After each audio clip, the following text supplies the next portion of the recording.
Connaissance, recherche, sciences, sciences, mathématiques, théorie, physique, philosophie, conférence, archéologie, nature.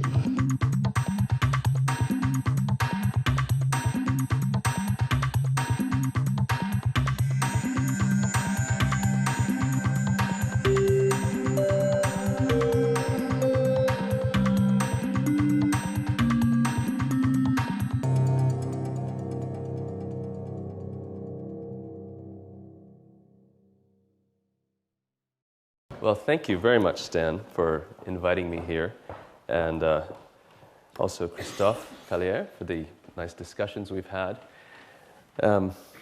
It's a pleasure to be here, and an honor, of course, to be at this venerable institution. My topic today is music and biological evolution. Well, the strange power of music to engage our minds and stir our emotions has fascinated thinkers for thousands of years. Around 400 BC, Plato remarked that rhythm and harmony find their way into the inward places of the soul. Well, even though interest in music in the mind is very old, the study of music in the brain is very young, and it's just in the past decade that a community of researchers has really emerged that's devoted to this topic. And this youth of this field is partly reflecting the youth of the technologies that it relies upon, including brain imaging, which allows us to look inside living human brains as they process music. And one thing we've discovered already is there is no single music center in the brain. In fact, the story is quite the opposite. Let me give you one example from my colleague Stefan Kolsch in Germany. This is an image of a human brain from the left and the right side. This is an ordinary non-musician listener. And in this experiment, listeners heard either simple or more complex harmonic passages of music played on a piano. So there were no words at all. And the regions that are shown in red are regions that were more metabolically active when the person heard the more complex harmonic sequences compared to the simple sequences. And what's interesting is the core auditory regions of the brain are around here. And we don't just see activations in those areas. We see activations in many regions of the brain, including frontal regions known to be involved in abstract thinking, and on both the left and the right side of the brain. So clearly music is not just a right brain phenomenon. And this is just one study showing brain responses to one aspect of music, the harmonic aspect. If I overlaid pictures from multiple studies showing areas that are responsive to musical rhythm, to the emotions we feel when we respond to music, to the memories, to the timbre and so forth, a great deal of the brain would actually be shown in color. In fact, we could update Plato's quote and say rhythm and harmony find their way into almost every nook and cranny of our cortex and even lower centers of our brain. Well, today I want to talk about how neuroscience is giving us a new perspective on a very old question about music and the mind. This is a question that dates back to Charles Darwin, and that is, what is the relationship between music and biological evolution? Now, in his 1871 book, The Descent of Man, Darwin spent several pages discussing music. Now, why would he do this? This is one of the most important books in the intellectual history of our species, and he's arguing that humans are not a product of special creation. They actually evolved from lower life forms like every other species on the planet. Why would he bother talking about music? Well, Darwin had some beliefs about music. He believed it was universal in human culture. He believed it was ancient in our species, and he believed it was powerful in human life. And in all of these respects, he was right in ways that he himself could not even have imagined. Music is universal. In all the cultures that have been discovered since Darwin's time and before Darwin's time, music is always present. It's just like language. It's just always present in human culture, no matter how small the culture is. It's very ancient, and this is a picture of a fragment of a bone flute made from the wing bone of a vulture that was unearthed at a cave in southern Germany a few years ago. This flute was played by a member of our species who was an Ice Age hunter-gatherer. When this flute was last played, woolly mammoths were still alive. We were not the only species of humans on Earth because Neanderthals were still alive. And the oldest cave paintings here in southern France were thousands of years in the future because this flute is over 35,000 years old. So music is very ancient. And music is very powerful. I think intuitively we, especially those who love music, feel music as a powerful force in human life. But this is neuroscience gives us a new perspective on this as well. These are images from colleagues in Montreal who have imaged brain activity in individuals listening to instrumental music that they love. They select their own music and they have strong emotional responses to this music. So again, no words, purely instrumental music. And they look at activities in the brain at peak moments of this musical experience that are associated with chills that sometimes people get when they listen to music, the tingling feeling, the shivers down the spine. And they see activity in a number of regions of the brain involved in emotion and reward, but what's particularly interesting are the activations in these deep and evolutionarily ancient brain centers, the ventral tegmental area and the nucleus accumbens, areas involved in providing pleasurable rewards to the brain in the form of dopamine signals, usually associated with biologically important behaviors such as eating and reproducing, and yet here being activated by purely instrumental music. So it's quite interesting. Well, Darwin felt, based on his beliefs, that music must have had some sort of biological origin. It must exist because it helped our ancestors survive somehow, to have these qualities of being ancient, universal, and powerful. And to explain it, he turned to a theory that he developed called sexual selection, which he spent much of his book actually discussing with respect to other species. Sexual selection is a well-accepted idea in evolutionary biology, and it's thought to help explain elaborate displays and traits of organisms that don't necessarily help them in the day-to-day struggle for existence, but they help them attract a mate. So, for example, the male peacock carries behind him an enormous tail, which is certainly no help when it comes to finding food. He has to drag this big weight behind him or escaping predators. But it helps attract a female. So a male peacock will fan the tail and do an elaborate shimmery display to attract a female. And that's a picture. Birdsong is thought to be another example of sexual selection. Many species of birds sing, and it's the males that sing these elaborate songs in order to attract a female or to defend a territory. Darwin was quite aware of these behaviors and felt that sexual selection could explain them, and he felt that perhaps that could explain our musical abilities as well. And even speculated that our ancestors had a kind of pre-verbal form of communication, a musical proto-language, sort of singing without words that we use to attract mates as part of courtship. And maybe that's why it evolved in our species and has such emotional resonance for our species.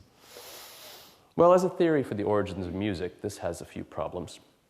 First of all, sexually selected traits are typically what's called sexually dimorphic. They're different in the male and the female. So it's the male peacock that has the tail, and it's typically the male bird that sings.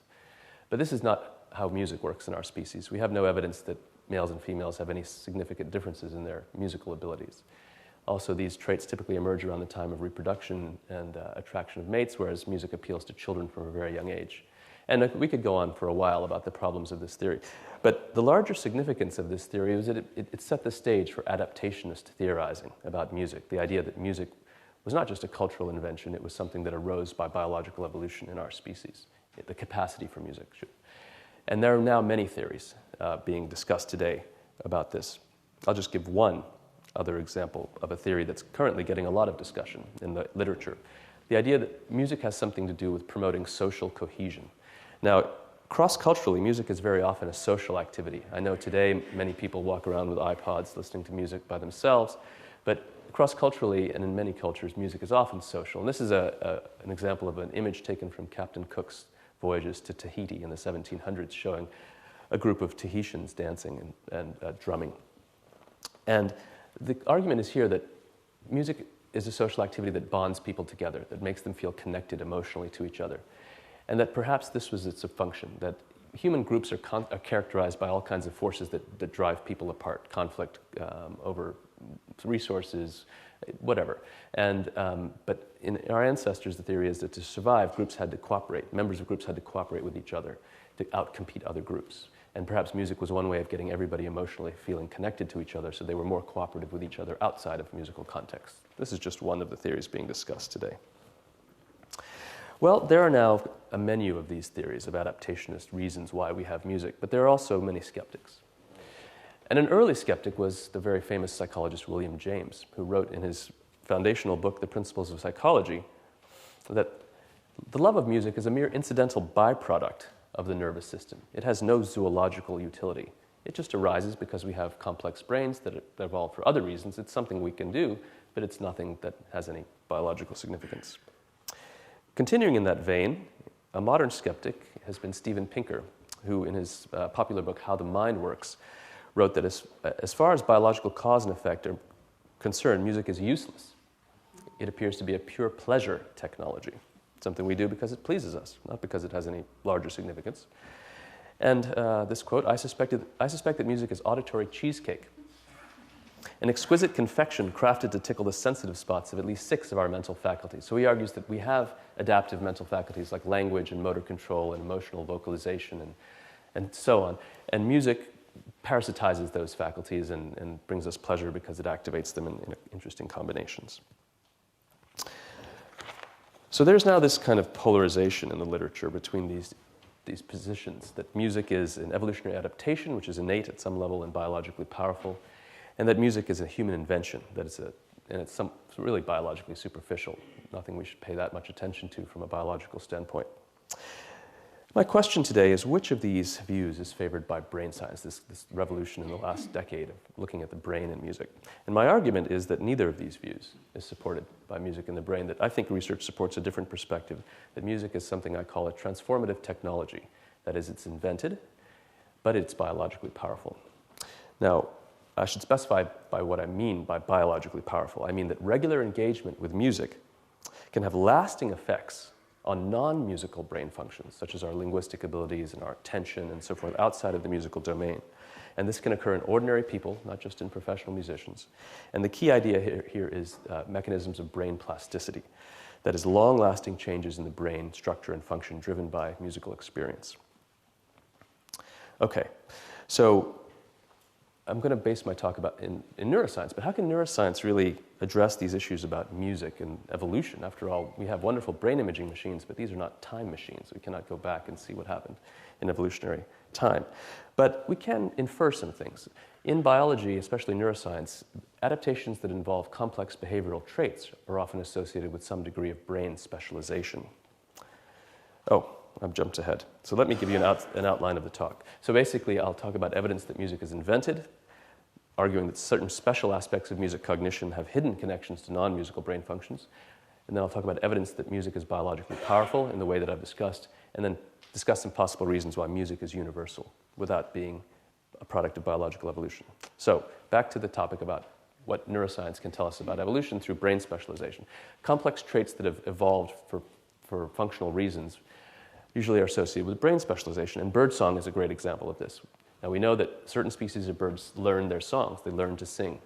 Other species don't, but species that learn to sing have been studied extensively by brain scientists, and learning to sing complex songs is associated with many specialized centers and connections in the brain, some of which are shown here in this anatomical schematic of a bird brain, especially auditory and motor areas that are interconnected. So, in other words, evolution leaves a signature in the brain of some degree of specialization for an ability. So we can ask, are there specialized centers and processes for music in our brains? So let's start with musical pitch and some special aspects of musical pitch. Now, pitch is a basic feature of auditory signals. It's how high or low a sound is. As I talk, my voice goes up and down. It's natural. It changes in pitch. But in music, pitch takes on more complex and interesting perceptual qualities than just high and low. Let me give you some examples. So I want to play a little simple German folk melody without any words, just a tune. And somewhere in this tune is an odd sounding note. See if you can spot it.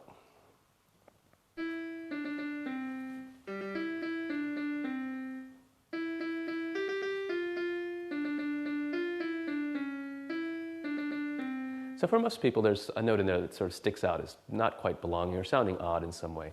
But it's not just too high or too low. It's sort of in the wrong category, and we'll talk about that more in a minute. It has sort of an abstract quality of not belonging. Let me give you another example. I'll play a couple of melodies now. These are short melodies. Again, they'll be unfamiliar. But just pay attention to the whole melody and listen especially to the last note and try and decide for yourself if it sounds like a good, stable ending for the melody or if it sounds incomplete, as if the melody must continue in order to be finished. And what I'm going to do briefly is escape and turn up the volume a little bit. Okay. All right, here we go. Here's the first melody.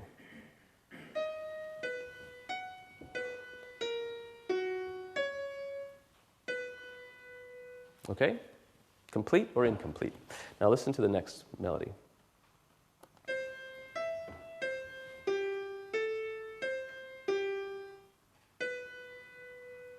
And for many people, that doesn't sound complete. You need to go to here. to finish that second melody, to make it sound like it's resolved. Now, let's listen to the last pitch of the first melody and the last pitch of the second melody. They're physically identical pitches, but they're being interpreted in different ways by your brain. In the first case, it sounds like a good ending point, what's called the tonic or most stable pitch in key. And in the second case, it's what's called the leading tone, an unstable pitch in the key. So these qualities of tension, resolution, stability, instability are other abstract qualities that pitch takes on in a musical context that it doesn't have in, like when I speak, for example. It's not just high or low. So these are special aspects of musical pitch. Are they processed by some special brain mechanisms? And how does pitch even take on these qualities? Well, pitch participates in music in a phenomenon known as tonality, which is not unique to Western music, but is well demonstrated by Western music. It's a uniquely musical system for organizing pitches. So unlike my voice, where the pitch just sort of slides up and down, there are discrete pitches. For example, on a piano, there's 12 notes that separate an octave or doubling in pitch. And there's stable scales and intervals that are played when you play music. So for example, if you play in a single key within this Western system, you'd select 7 out of 12 of these pitches to emphasize. And then there are structurally important pitches within that subset and so forth. So there's differential emphasis of certain pitches. So there's structure at multiple levels, discrete elements being combined in principled ways. And this leads pitches to become part of abstract cognitive categories. So for example, you can have an out-of-key pitch, as in that first little German melody I played for you, or a tonic, or a stable pitch, or a leading tone, an unstable pitch. And these are special perceptual qualities that go beyond just being high or low or psychophysical. So these, again, is something very special about pitch in a musical context. Now, tonality, as I mentioned, is well developed in Western music. We have harmonic structure, which really brings this out. But many musics have basic tonality, this use of pitch in abstract ways, where tones play different structural roles. And pitches have these qualities of tension and resolution. You see this in Indian music and Chinese music, so this is not a uniquely Western thing. In fact, it seems quite widespread in the way humans organize their musical systems. So for example, in Thailand, they have different scales than we do, but they still have this structural ways of using pitches. Okay, so what brain mechanisms do we use to process tonality? Well, what's interesting is the early evidence from brain science suggested that tonality was processed in a very special way, having nothing to do with any other aspect of cognition. So you had these brain damage cases that after stroke, they seem to lose sensitivity to this abstract aspect of music. Though they can still hear higher or lower, they can still tell same or different, and so forth, based on low-level pitch processing. And they didn't seem to have language problems or other kinds of mental problems, so it seemed unrelated to other kinds of domains. Some of the phenomena that were described were amusia without aphasia, patients that had strokes that had music problems but seemed normal linguistically, and vice versa. And these were very compelling dissociations. Isabel Peretz has discussed these at some length, suggesting that tonality is processed in a very specific way in the brain. This is just one case study that was written by Alexander Luria, of a composer who continued to compose music even after he had strokes that affected his ability to produce language. So he couldn't speak, but he could still compose music. So these striking dissociations. So this is why it was a bit of a surprise when we began neuroimaging of healthy human brains and looking at what happened when people processed tonality. And what we found was overlap in the brain signals and brain areas that are involved in processing the linguistic grammar, the structure of ordinary spoken language. This was first shown in my research in the late 1990s using evoked potentials or brain waves, which you measure from studying patterns of brain activity from the scalp, but it's been shown in many labs now using different techniques, including magnetoencephalography, which measures the magnetic fields produced by brain activity in the cortex, functional magnetic resonance imaging, and most recently by studies that actually use implanted electrodes in human brains, this is not a very common technique, but it's used with patients that are being operated for surgery, and you can put in grids and so forth. And one interesting finding from many of these studies is the activation of Broca's area, painted on this anatomical slide, on the left inferior frontal convolutions of the brain.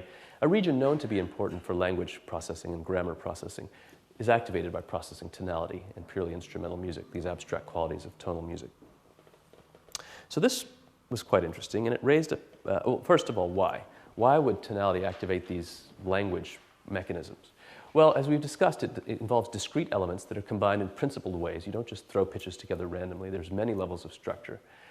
These are hierarchically organized sequences that are a product of this, that are produced by this kind of way of organizing pitch. And you get as a result, abstract structural qualities of sounds. And these are all properties of language as well. Language has discrete elements and principles by which they're combined. So words are combined in principled ways. They're combined into hierarchically organized sequences, and as a result, you have abstract structural categories. For example, the subject of a sentence versus the object, or a noun versus a verb. Now, I'm not arguing that music has nouns and verbs and subjects and objects, but it has these abstract cognitive categories, and so does language. And perhaps music is using some of the same mechanisms as language. So in order to account for both the dissociation between music and language in the neuropsychological studies and this overlap in brain imaging, you have to have a framework that can account for both of those things. So in 2003, I proposed a framework for this, which I call the resource sharing framework. And I think I can give you the intuition in a fairly straightforward way, though the details are quite complex. The intuition is a distinction between domain-specific knowledge that really is very specific to a particular domain, and domain general processing that is shared with other domains. So here's an example. If you know this, if you see this image and you know the game of chess, you have a lot of domain-specific knowledge that is activated right when you see this picture. You know that's a king, you know that's a queen, you know that's a bishop. This is knowledge that is very specific to chess. It doesn't really apply to any other aspect of your life. And yet, when you go to play the game of chess, are you just using chess-specific brain mechanisms that are devoted to chess and are not used for anything else? It seems unlikely. When you play chess, you're probably putting together a kind of a combination of brain mechanisms that have other jobs in your daily life. For example, strategizing, spatial cognition, sequencing, imagining what another person is thinking, what's called theory of mind. And so you have a domain-specific knowledge base, but when you go to use it, you use shared brain mechanisms with other domains. And this is the intuition that I'm proposing for music. Your knowledge of harmony, of chords, of keys is very specific to music. It doesn't relate to anything else, and it can be selectively damaged. But when you go to actually process music, you use mechanisms shared with other domains to activate that knowledge and put it together in real time. So this is the resource sharing framework, which was outlined in a paper in Nature Neuroscience in 2003, and also described in detail in Chapter 5 of my book on music, language, and the brain, if you'd like to really read the details, because it really relates very specific theories of cognitive processing of language and music to each other. But just as a kind of cultural comment, I wonder if this is why this phenomenon of tonality is so sticky historically.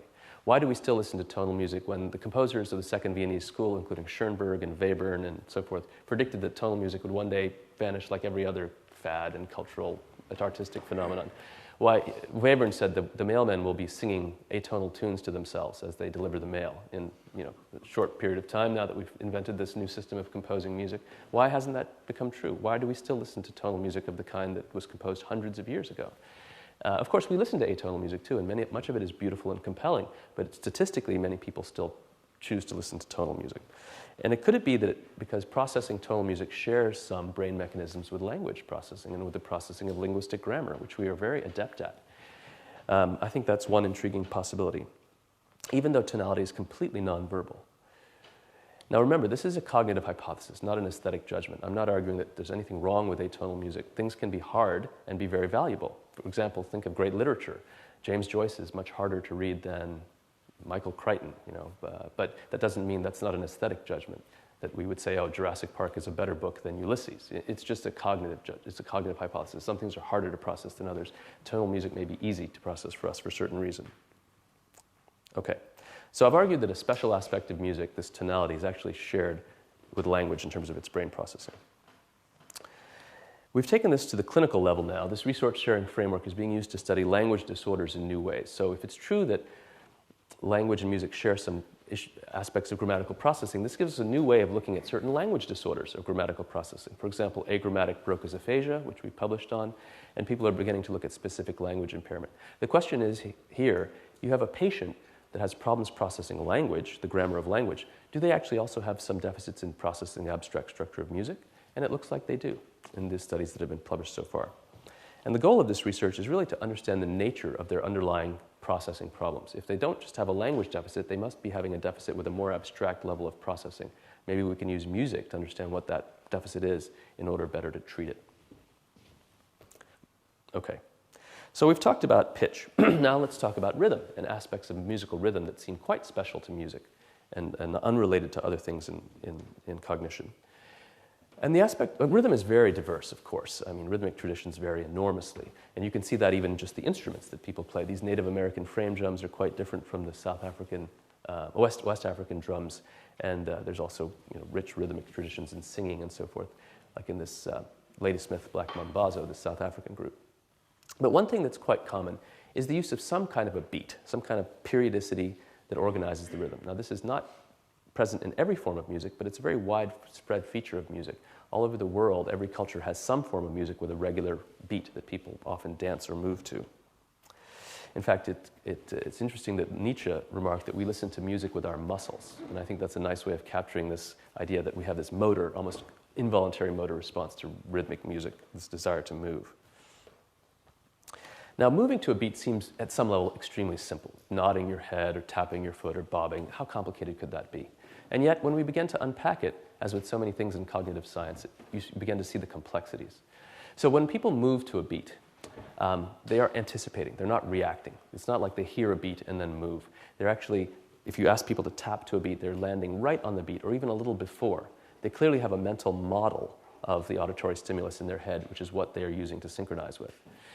It's very flexible. If the music slows down or you hear a song with a slower beat, you can easily adjust to that, or a song with a faster beat. You can adjust your movements, and it's cross-modal. When people move to music, they typically aren't aiming to just reproduce the music. They're often moving silently in response to a sound stimulus. And this is an unusual combination of things that don't mark any other kind of behavior we see in human rhythmic behavior or in other animals.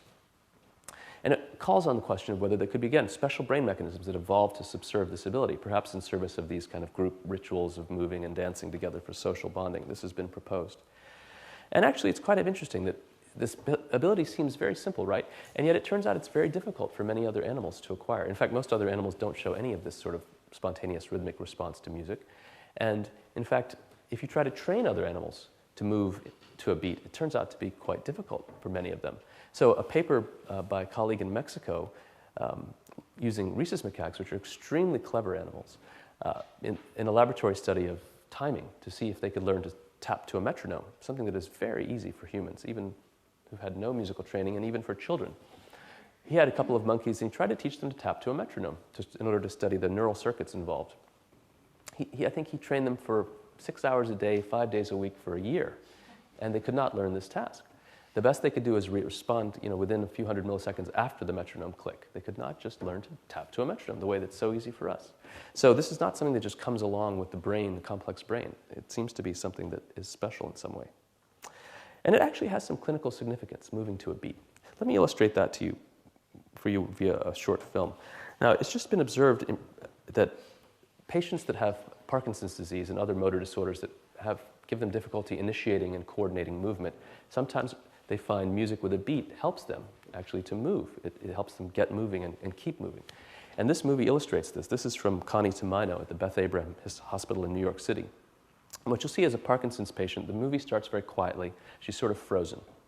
And then a therapist is putting on some music, and then watch what happens. And pay particular attention to her movements in relationship to the rhythm of the music.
So this is quite interesting.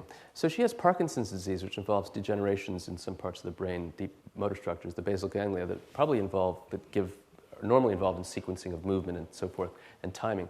And she's able to use music as kind of a rhythmic prosthesis to give her the kind of cues that help her move again. So the auditory motor connections here are very powerful. And she's in training. As you can see, she was stepping to the beat of the music. So we're very interested in the mechanisms by which we extract a beat and move to a beat in music at the institute where I work, and we're studying this neurobiologically with brain imaging and so forth. But I won't be getting into that today. I want to focus on the evolutionary issues. In the question of, okay, this is a special aspect of music. It's quite powerful. But is it related to any other aspect of our cognition, any other brain system that is not devoted to music? And I think it is. I think it's related to something that we have, every member of our species has, called vocal learning, which is just simply the ability to imitate complex sounds. Now, this seems very unspecial to us because we all do it. Children learn to speak a language because they can imitate the sounds of their parents. But this is actually a very unusual ability in nature, especially among primates. So it turns out we're the only primate that can do this. Chimps, monkeys, and all the other primates, as far as is known, they have a repertoire of innate calls. They can control when they give the calls, but they don't learn them, and they don't learn to imitate other complex sounds. So this requires some kind of special brain circuitry, and it's been studied a lot in birds because some songbirds are vocal learners. But anyway, this vocal learning, one of the things that it seems to, this is a human brain, a schematic of a human brain. One of the important kind of foundations for it neurobiologically is the connection of auditory areas to motor areas. So motor areas in red and auditory areas in blue. So you see kind of special connections occurring between these areas, which makes sense because when you vocally learn, you have an auditory model which you must reproduce. So you have a complex auditory object that needs to be connected to your motor system, and there has to be constant feedback between them so you can correct what you produce to match the model. Now, we are not the only vocal learning species. We are the only species with speech and language, but we're not the only species that can imitate sound. There are many others that can, including parrots. And this is a schematic of a parrot brain to scale, but now I'll blow it up. And it turns out comparative neuroanatomy work on parrots done by Eric Jarvis at Duke University suggests that some of the same kind of principles are at play. They're vocal learners, they can imitate sound, they have auditory areas, and they have motor areas that have become specialized for this ability to imitate sound, and there are special connections between the two of them. So in this one respect, the anatomy of our brain is actually more like that of a parrot than it is like a chimp, which is so much more closely related to us, because chimps are not vocal learners, they do not have these specialized connections in their brains. So I hypothesized in a paper in 2006 that these connections between auditory and motor systems that were driven by vocal learning were actually the foundations for moving to a beat. That's why we can move to the beat of music, what's called the vocal learning and rhythmic synchronization hypothesis. Now, this hypothesis makes some testable predictions. It predicts that you can never train an animal that isn't a vocal learner to move to the beat of music. So no matter how clever your dog is, or your cat, or your chimpanzee, if it's not a vocal learner, it doesn't matter how much time and resources you expend on training this animal, you'll never get it to move to the beat of music. On the other hand, you might be able to get a vocal learning animal to move to the beat of music. Now, this is a relatively young hypothesis, remains to be tested thoroughly. The monkey example, I think, is an interesting example in that regard. And that's sort of a negative example of an animal that has great difficulty. But what about a positive example? Well, we were fortunate to get a chance to actually study a positive example of a vocal learning animal that seemed to actually be able to move to the beat of music. And this came about in a curious way.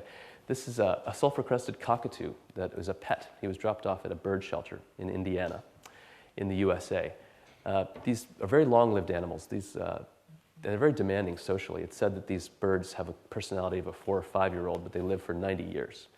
So people, after a while, they can't cope with this, and they drop them off at bird shelters. And so this bird was dropped off at a bird shelter, but unusually, the bird was dropped off with a CD of a rock and roll CD. And the owner said the bird likes to dance to this music. The owner of the bird shelter thought this was rather strange, but put on the CD, and the bird actually started to dance. And she took a video which went on to YouTube and became very widespread. A colleague sent this to me and said, this potentially looks like another species can move to music, which has never been demonstrated. So I emailed the owner and said, would you actually collaborate on a proper scientific study? Because with a video on the internet, who knows what's happening? Maybe the bird is just imitating a human that is dancing off camera and so forth.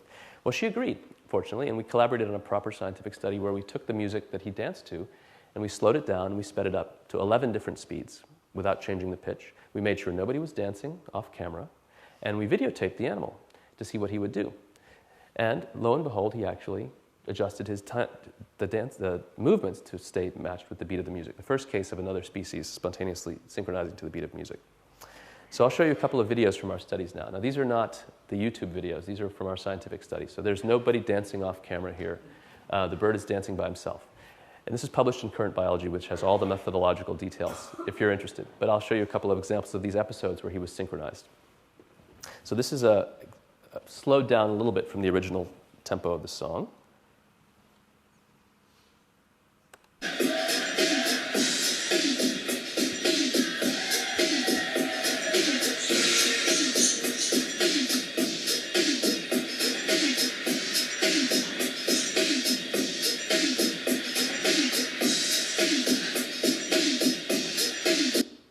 okay? And now let me show you the fastest. This is now the fastest, 20% faster than the original song. And this is an interesting clip. It's a little too fast for him. Watch what happens at the end.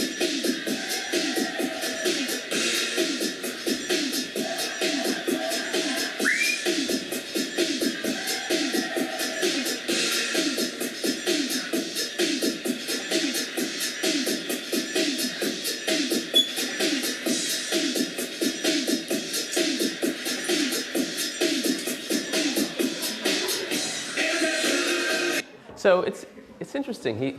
He sort of figures out a way to cope with this really fast music by moving side to side on every other beat. So he's actually doing what's called meter. So he's following the beat at multiple hierarchical levels, which is amazing. It's what humans do.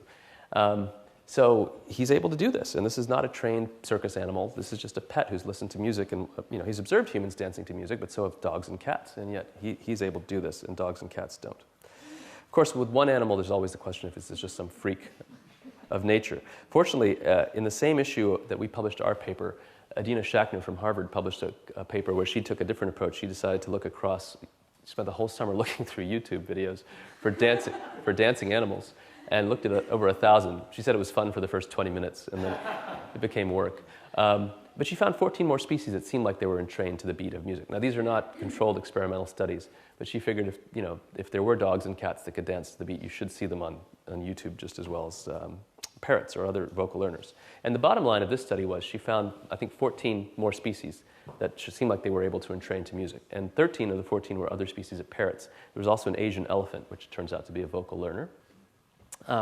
So it does seem like, so far, only vocal learners have this ability. So this hypothesis is continuing to be tested, but it's sort of interesting. Now, the significance of all this is that this animal is clearly not, moving to the beat of music is not something this animal evolved to do. It's not got a brain that's been shaped by natural selection for music. And yet it can do this very basic aspect of human music. And I think it's because it has a brain that's wired for vocal learning, and perhaps that's why we can also move to the beat of music. All right. So I've argued that neuroscience suggests that music is a human invention because it has these special qualities of music, like pitch and tonality and moving to a beat, actually seem to have connections to other non-musical brain systems. So where does that leave us in terms of our debate? Evolutionary adaptation or human invention? Well, again, I think neither of these is correct. I think what's increasingly true from my perspective is that the evidence is it's an invention because it's built on other brain systems, but it's biologically powerful. Now, this is where I want to spend some time telling you about examples of biological power of music and exactly what I mean. But I want to point out some parallels here to the theory of neuronal recycling from Professor Dehaene, the idea that a cultural product basically can be built upon other brain systems that evolve for other reasons. The brain systems that evolve for one thing can get recycled to support another brain system. So, for example, in his own work on reading, he's argued that specific brain areas that are evolved to do certain types of spatial cognition can get reused and recycled for this cultural invention of reading. And I'm suggesting something similar, although I'm emphasizing in particular this aspect of music's ability to have impacts on other brain systems outside of music. Okay, so let me give you a couple of examples of the biological effects of music. And these examples have to do with patients that have had strokes. So the first set is a study of cognitive recovery after stroke, and the second study has to do with verbal recovery after stroke. And these are effects that concern non-musicians, and these are persistent effects of music on the brain, not just while the music is on, but lasting effects. And this is an area that's growing now in research. So there's a whole volume of the Annals of the New York Academy of Sciences that is devoted to this recently, and there's a new journal, Music and Medicine, that tries to connect music with medical therapeutic benefits. So in the first study I'll discuss, this was a large study that was conducted in Helsinki. They had 60 stroke patients that were randomly divided into 3 groups. These were patients that had large cerebrovascular accidents on either the left or right side of their brain. So they all had standard stroke therapy. But in addition, one group was assigned to a music listening condition, another group was assigned to a story listening condition, and another group had no additional treatment. So one group had an hour a day of music listening, self-selected music that they enjoyed. Another group listened to stories, books on tape that they enjoyed, and the third group had no additional treatment. And they assessed them post-stroke on 8 cognitive and 8 mood measures. And the therapy lasted for, I think, about 2 months, and they tested them later than that. So these are the behavioral measures that they studied: verbal memory, short-term memory, language, visuospatial cognition, and so on. And then these are the mood measures: tension, depression, irritability, and so on. And these were standardized psychological tests that were given by assessors who were blind to the condition that the subject had been in. So let me give you some examples of the kind of results that were observed. Now I'm going to show you some results for the cognitive tests. And the music group is shown in the circles, the language in the squares, and the control group in the diamonds. Now for most of the cognitive tests, the data looks something like this. So this is performance. Everything's been normalized to baseline performance. So this is change from baseline. Baseline is soon after the stroke. Now remember, the therapy took place in the first couple of months, so right around here. But they're being tested at 3 months and at 6 months. So you're looking for any lasting effects of this therapy. And in most tasks, like visuospatial cognition, what happened was after the stroke, there was improvement, some natural brain recovery in this task. It didn't matter which group you belonged to. Your brain recovered, and you did just about equally well, whether you'd listened to music or stories or done nothing extra. But there were 2 cases where music group differed from the other group. In both those cases, the music group did better. So in tests of verbal memory, the music group is doing better than either group. This is ability to remember words that you've just heard in a list or words from a story. And in focused attention tasks, they're actually doing better than either of the other groups. Okay. What about the mood measures? Well, again, for most of the mood measures, it didn't matter what group you belonged to. Here's fatigue, 3 months and 6 months, your subjective rating of your own fatigue levels, 3 months and 6 months after the stroke. Doesn't matter if you've heard music or language or nothing else. But again, in 2 cases, it did make a difference, and in both of those cases, the music group did better. So for depression and confusion, the music group is less depression, so better is lower now, because this is less depression on this scale, and less confusion than the other groups. That's sort of interesting. Now, this is just listening to music for an hour a day, and I find this kind of remarkable. People have had a stroke. You think, how can we help this person? You think maybe we could inject some growth factors into their brain or stimulate them somehow. And yet, just listening to music is having these effects. What's going on? What's the mechanism? Well, the authors didn't really have a very comprehensive idea about mechanism. This was more of an observational study. But I have a hypothesis that this might have something to do with stress hormones, which are normally adaptive, but they can actually be bad for your brain if the stress is chronic as opposed to transient. And just to remind you, stress hormones, the one I'll focus on is cortisol, are produced by the adrenal glands, which sit on top of the kidneys, in response from signals from the hypothalamus and the pituitary. So there's this whole hypothalamic pituitary axis. Now, these stress hormones normally play adaptive functions in our lives, but persistently high stress is a different story. And there's a wonderful book about stress and the brain called Why Zebras Don't Get Ulcers by Robert Sapolsky. And why don't zebras get ulcers? Zebras don't get ulcers because in nature, when an animal has a sudden stress, the zebra is sitting there, a lion jumps out and chases it. The zebra is incredibly stressed for the next 10 minutes while it escapes the lion, but then it escapes and it goes back to being a zebra, eating its grass and doing what zebras do. So you have transient stress, and these stress hormones are very adaptive. They get energy, they mobilize energy in your body, they get your heart racing, they sharpen certain aspects of cognition. They're very good in the short term. But zebras don't get ulcers because zebras don't have chronic stress. They don't sit around worrying if they're going to get tenure at the Collège de France, right? They don't have to live with the kind of this stress that we create for ourselves as part of social animals and living in long-term social cultures. And in those situations, these stress hormones, which are chronically activated, can actually damage the brain. And a stroke, we know, is very stressful. After a stroke, your life changes tremendously, and it's been shown that these stress hormones are at very high levels persistently after a stroke. Well, what's the significance of that?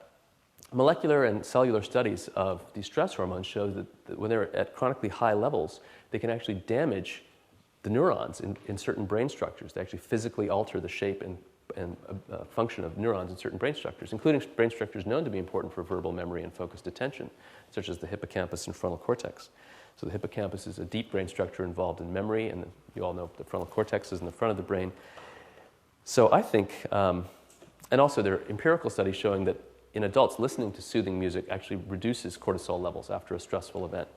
So I think if you put these pieces together, you can actually make a hypothesis that after a stroke, the brain goes through a period of neural reorganization. This is actually well known already. And stress hormones could have a negative impact on the brain during this period of neural reorganization, in fact, damaging cells that are in these areas involved in memory and frontal and attention. So music, by lowering these stress hormone levels, can actually facilitate the brain's recovery from a stroke. I think that's one hypothesis. It could be tested, but it tries to explain mechanistically why just listening to music can be beneficial for cognitive function after stroke. Okay, and interestingly, music has no negative side effects of the kinds you might get with giving a drug, for example. So the second example, again, is stroke in adults, but this is about verbal fluency. So after some types of strokes, including left hemisphere strokes in certain regions, patients have great difficulty communicating or using language, what's called aphasia. And this is a devastating disorder. You know how important language is for us in our species, in our daily life. Imagine if you woke up tomorrow and you had lost your ability to communicate with language, though you're still an intelligent person. This would be very devastating for you. So what can you do to help these people? There are no drugs you can give at the moment that seem to help. There's no brain surgery or implanted electrodes or anything like that that seem to help. What can you do to help? Well, these are a couple of patients that have been studied, by the way. In this study I'll be telling you about, these are the MRIs. You can see these big left hemisphere lesions in their brains. And they have non-fluent aphasia. They just can't seem to get a few words out. Well, one observation that kind of is interesting goes back over 100 years, that some of these patients can still sing. And this is quite striking. They can't get 2 or 3 words out in a coherent fashion in speech, but you ask them to sing an old familiar song, and they seem remarkably fluent. You might not even know they had a brain problem. This led to the development of a therapy. The idea being, well, maybe singing relies on some of the more preserved right hemisphere circuits of the brain. Can we somehow tap into that and help recover some of their language abilities? So in Boston in the 1970s, Martin Albert and colleagues developed something called melodic intonation therapy. The idea being to kind of have patients semi-sing little phrases. And in fact, it's a very simple form of singing because it only uses 2 pitches, a low pitch and a high pitch. And the patient works very closely with the therapist. So this is not just passive listening to music, this is active engagement. And they practice saying these short, very stock phrases like I love you or I love my children. But they don't just repeat them, they intone them. They go up and down between 2 pitches. So the patient would say, I love you, or I love my children. And they'd kind of slow down, they'd intone, they'd tap with one of their hands, and sort of sing these phrases. And the idea is to move to longer and longer phrases until they can produce fairly long phrases in this kind of singing format, and then gradually to generalize to non-sung phrases. And this has been around since the 70s, this therapy. It's one of the few therapies that's available for these patients. But its efficacy and its underlying brain mechanisms haven't really been studied. So a colleague of mine at Harvard Medical School, Gottfried Schlag, is now studying this in a randomized controlled trial format to see if it really helps and how it helps. So he's asking, does it help and how? So these studies are now underway, and the initial results are quite promising. What he's doing, he's comparing this melodic intonation therapy to a control situation where patients have all the same interactions with the therapist. They do the same sentences, but they don't sing them. They don't melodically intone them. They just repeat them with speech. It's called speech repetition therapy. And he looks at their behavioral improvement, and he looks at their brains to see what's happening. So this is an intensive therapy. He's looked at patients that have had 40 sessions of this therapy for an hour and a half each. And he's taking behavioral and neural measurements pre and post therapy, which I think is a really great way to study this. So here are some data from just a couple of patients he's published so far, but they're more underway, being published now, and the results seem to be generalizing. So this is behavioral measures of linguistic recovery. Now these are patients that have been a year or a year and a half post-stroke. So they've had all the standard speech therapy you get with after stroke for aphasia. And this is their baseline performance in terms of linguistic performance. This is correct information units per minute, number of sort of correct phrases that they can produce in a minute, so only about 4.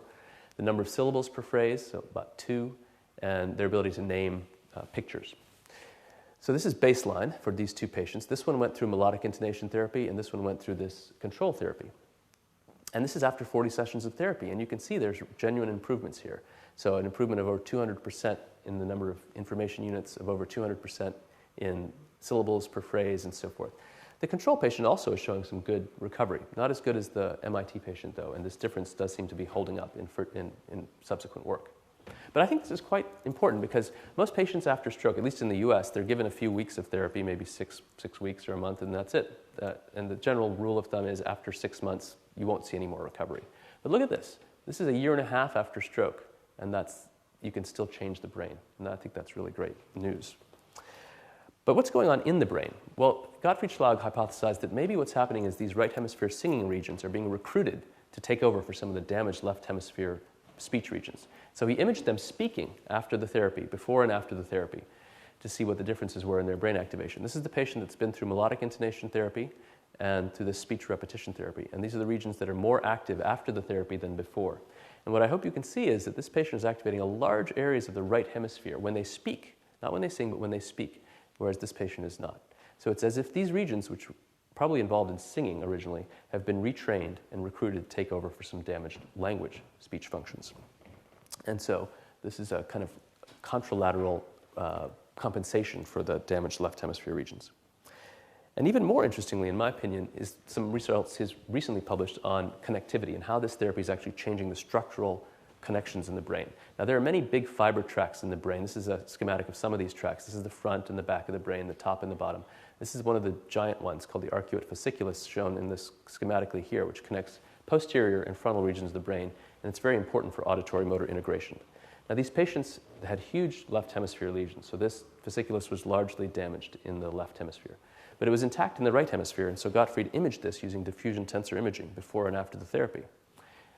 Now, these images are a little hard to see, but it's sort of like looking into a glass brain. This is the front, that's the back, top, bottom.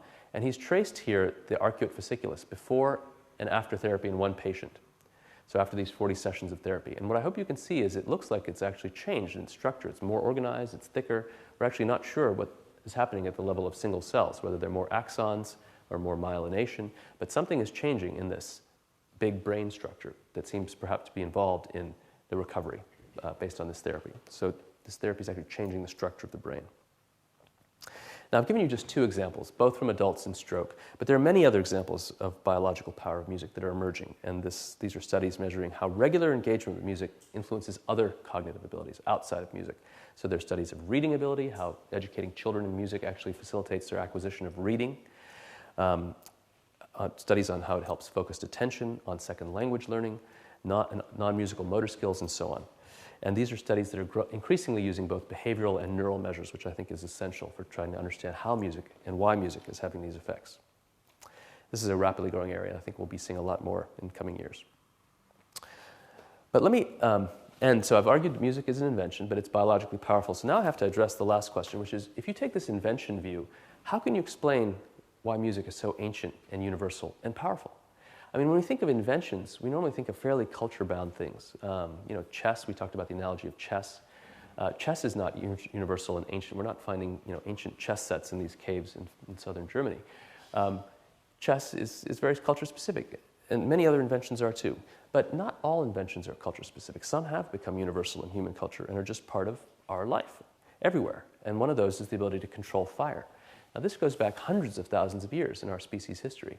And it's present in every human culture. Every human culture knows how to control fire, and we're the only species that does it. And nobody argues that this is a biological evolutionary specialization of our species. It's an invention that is universal because it's universally valued. It gives us things that we all value, no matter what culture we belong to. For example, to be able to cook, to ward off predators, to see in the dark, to keep warm, and so forth. So inventions can become universal if they appeal to universal things in our life. And I think music could be explained the same way. Perhaps music is universal because it does some things that are universally valued. For example, it stimulates our emotions very deeply. And why it does that we'll talk about in the next slide, but almost unreasonably, it has this incredible power over our emotions. It's very useful for organizing rituals. All over the world, every culture has rituals. And, Speaking of rituals, that's a ritual. Answering your phone, which I will not do right now. So think about the happy birthday song, singing happy. Yesterday was my son's birthday. He was very happy to turn 9 in Paris. We were able to go out for the best chocolate mousse in Paris. He was in heaven. And we sang him happy birthday, as you do when you have a family member or a friend that's has a birthday. Why do you sing happy birthday? It's not about the beauty of the music. Usually, if you listen carefully, it sounds horrible. It's about collectively recognizing somebody's birthday. It's a ritual, and music is terrific for that. It's set apart from your daily speech activities. It gets everybody together and does something that everybody can recognize as a special thing. So music has that property. And music aids verbal memory. This is all over the world. Music helps people recall verbal information. All the ancient epics, the Iliad, the Odyssey, the Vedas, the Gita, they were all sung. They weren't just spoken. So music helps us encode verbal material. And so music has these properties all over the world. And I think that could be one reason why it's universal, because these are all things that are valued in every culture. And music has become so important to us. It's sort of a way of expressing our identity now. And this, I think, is nicely captured by the fact that they put a couple of records on the Voyager spacecraft when they knew the spacecraft was going to run out of fuel and leave our solar system. In fact, I think it has left our solar system recently and float into interstellar space. Its batteries are going to run down. So what can you do with it? Well, you can put a message on there to convey what we are as a species to other creatures that might come across this object. And one of the things they put on there was lots and lots of our music. And so I think it's an invention that has become very deeply emblematic of us. So finally, there's this lingering question, which is, why is music so powerful emotionally? How can you explain that without appealing to evolutionary specialization? There's an interesting paper that was published in Behavioral Brain Science that I think gives us one possibility, called the multiple mechanisms theory. The idea that listening to music gives rise to emotion in multiple ways. So in this paper, they argue that there's at least 6 different mechanisms by which music can evoke emotion in our brains. Brainstem reflexes, conditioning that's associating music with events in our lives, emotional contagion, the way music can sound like a sounds of a happy voice or a sad voice, and that can spread emotionally, the imagery that music can bring us, the memories that it evokes, and properties of expectancy and surprise. So none of these systems are unique to music, but music may be unique in its ability to co-activate multiple brain systems that are involved in emotion. And Stefan Kolsch has published a nice review paper recently in Trends in Cognitive Sciences, or Neurosciences, I think Trends in Cognitive Sciences, arguing that, based on brain imaging data, that music activates many of the emotion systems of our brain. We don't just have a single emotional system, we have many emotion systems involving many brain areas, the accumbens, the amygdala, the hippocampus, the cingulate cortex, the temporal regions, and so forth. And none of these evolved perhaps to deal with music, but music may be unique in its ability to co-activate all these systems at the same time, and perhaps that's why it's so powerful. So to conclude, the main conclusions of this talk is that I believe music uses brain systems that evolve for other purposes. Yet it can shape those systems within the lifetime of an individual, and that's the crucial fact about it from my perspective. It's a biologically powerful invention, or what I call a transformative technology of the mind. And I have a chapter that outlines this in more detail if you're interested, available on my website. So I began with Darwin, so let me end with Darwin. What is the relevance of a Darwinian perspective on the biological study of music today? Well, if you are committed to studying adaptationist hypotheses, then Darwin's theories may not be that relevant today, because sexual selection as a theory for music is not that prevalent as a theory anymore. But if you look beyond this specific hypothesis that Darwin had to his general method of doing biology, I think Darwin's perspective is very relevant for the study of music in the brain, because Darwin was essentially a comparative thinker. He thought about animals by comparing them to each other, tried to infer evolution. Darwin didn't have a time machine either, but he inferred things about evolution by comparing species to each other. And I think we can infer a lot about music and how it works by comparing music to other domains, not just studying it as an isolated brain system, but always comparing it to things like language or spatial cognition or numerical cognition or what have you. And also, this comparative approach, well, if we use that aspect of Darwin's research, his way of doing research rather than his specific hypothesis about music, I think we'll end up learning a lot about how music works and about how our minds work. Thank you very much.